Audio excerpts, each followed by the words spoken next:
Andrew Noseworthy. I'm a PhD in composition student here at Western University. I came here because I finished my master's degree at NYU Steinhardt, and then I applied to different doctoral programs, and this was, I think, the best offer out of all of them. So, and now I'm in my second year, I guess it'll be fifth semester, and 2 more years after that.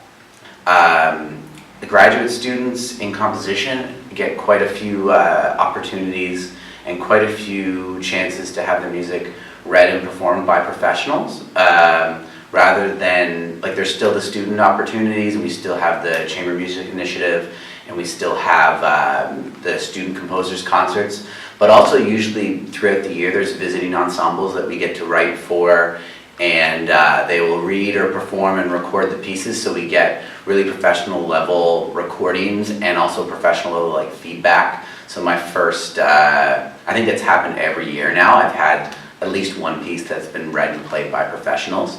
One of the biggest reasons why I applied and came here is because of the guaranteed TA. So I applied to four schools overall here, and 3 very prestigious US schools, which I won't name. Western was the only one with guaranteed TA-ships, guaranteed funding, and those guaranteed things that you kind of need going into a doctoral degree. Even just the TA opportunity, like, I think anybody who's this far along in definitely composition or performance grad school, if they're this far along, they realize that they're going to have to split their time. I'm not just going to make my living off, like, just commissions or just performances or just this, like, I'll also have to teach, do engraving and copyist jobs, administrative work, performance work, like, all those kinds of things are all factored into the lifestyle of it. So being given the TA opportunity, because I teach first and second year undergraduate dictation,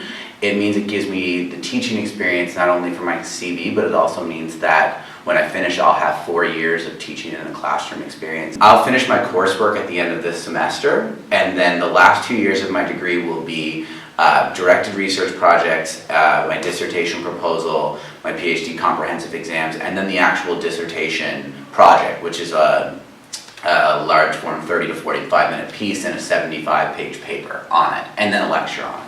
Not like undergrad, where you kind of have to do a lot of core subjects, or you do, like, a lot of lectures, or you're in bigger classrooms or things like that. So every course I've done so far, one's been an ensemble credit that I used I was performing.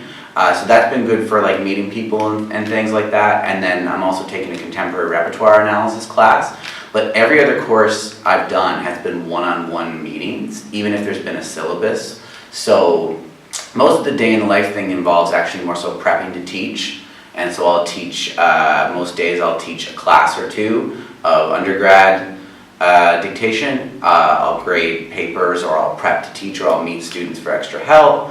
Once or twice a week I'll have an actual class time. And then all the rest of that time basically goes into preparing for the next music I have to write, or the next projects related to the actual dissertation. So I'll have weekly meetings with my advisor or composition teacher that are, sometimes they're working on something to do with analysis, sometimes they're feedback on something that I'm working on. So I spend, if I'm breaking it down by hours, I'll spend, 1 to 3 hours on TA related stuff a day, maybe only 3 hours a week in actual class, and then every other bit of time goes towards actually just writing.